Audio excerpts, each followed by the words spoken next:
কক্সবাজার থেকে উড্ডয়নের পরপরই বিমান থেকে খসে পড়ে একটি চাকা। এরপর রুদ্ধশ্বাস মুহূর্ত। এই এক চাকা নিয়ে শাহজালাল আন্তর্জাতিক বিমানবন্দরে জরুরি অবতরণ করে বিমান বাংলাদেশ BG436 ফ্লাইটটি। এবং এরপর পাইলটের অসাধারণ নৈপুণ্য আর দক্ষতায় এই যাত্রায় রক্ষা পান বিমানটিতে থাকা ৭১ যাত্রী।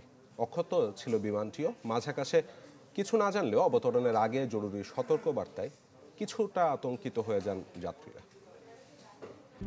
RICL TMX, যুগের পর যুগ স্থাপনা থাকে মজবুত। দুপুর 1:20 কক্সবাজার বিমানবন্দর থেকে ঢাকার উদ্দেশ্যে রওনা করে বিমান বাংলাদেশ এয়ারলাইন্সের BG436 ফ্লাইট। উড্ডয়নের পরপরই বিমানটি থেকে খুলে নিচে পড়ে যায় পেছনের একটি চাকা। সাথে সাথেই বিষয়টি কন্ট্রোল টাওয়ারকে জানায় বিমানটির পাইলট। তবে তখনও কিছুই জানতেন না বিমানটিতে থাকা ৭১ যাত্রীর কেউই। ততক্ষণে চাপা উত্তেজনা আর আতঙ্ক ভর করে বিমান সংশ্লিষ্ট সব পক্ষের মাঝে। দ্রুত নেওয়া হয় বিমানবন্দরে সতর্ক ব্যবস্থা। শাহজালাল আন্তর্জাতিক বিমানবন্দরের নির্বাহী পরিচালক গ্রুপ ক্যাপ্টেন কামরুল ইসলাম জানান, উড্ডয়নের পরপরই ঢাকার এয়ার ট্রাফিক কন্ট্রোলকে জরুরি অবতরণের বিষয়টি জানান পাইলট। এই বার্তা পাওয়ার পরপরই বিমানবন্দরে জরুরি অবতরণের প্রস্তুতি নেওয়া হয়। শঙ্কা কাটিয়ে দুপুর 2:22 নির্বিঘ্নে ফ্লাইটটি অবতরণ করাতে সক্ষম হন পাইলট।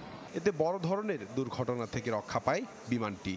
বাম পাশে ল্যান্ডিং এর একটি চাকা খুলে যাওয়ার সমস্যা পরিলক্ষিত হলে সঙ্গে সঙ্গে কন্ট্রোল টাওয়ারকে জানানো হলে বিমানবন্দর কর্তৃপক্ষ থেকে আমরা সিভিল এভিয়েশনের তরফ থেকে সকল প্রকার সতর্কতামূলক ইমার্জেন্সির অপারেশন এবং ল্যান্ডিং এর প্রিপারেশন নিয়ে রাখি।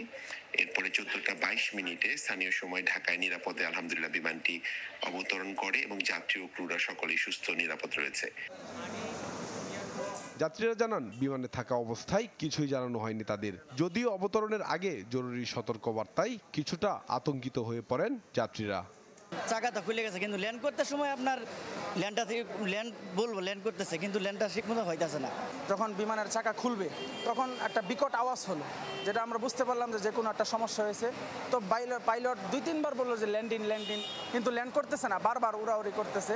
ঢাকায় আসার পর যখন বিমানটা নামবে তখন ওনারা বলছে যে জরুরি ল্যান্ডিং করতে হবে। আমরা জানি না কি বিষয়। নামার পর দেখলাম যে চাকা নাই। অন্যরকম মনে হয়েছে, আদারওয়াইজ ওয়ার ফাইন। আলহামদুলিল্লাহ আমরা ঠিক মতো ল্যান্ড করে গেছি এবং আশা করি কর্তৃপক্ষ আরেকটু সচেতন হবে। চলন্ত বিমান থেকে এভাবে চাকা খুলে যাওয়ার ঘটনায় ক্ষোভ প্রকাশ করেন যাত্রীরা। এর আগে বিমানের নানা যান্ত্রিক ত্রুটির ঘটনা ঘটে। সম্রাট হোসেন, চ্যানেল 24, ঢাকা।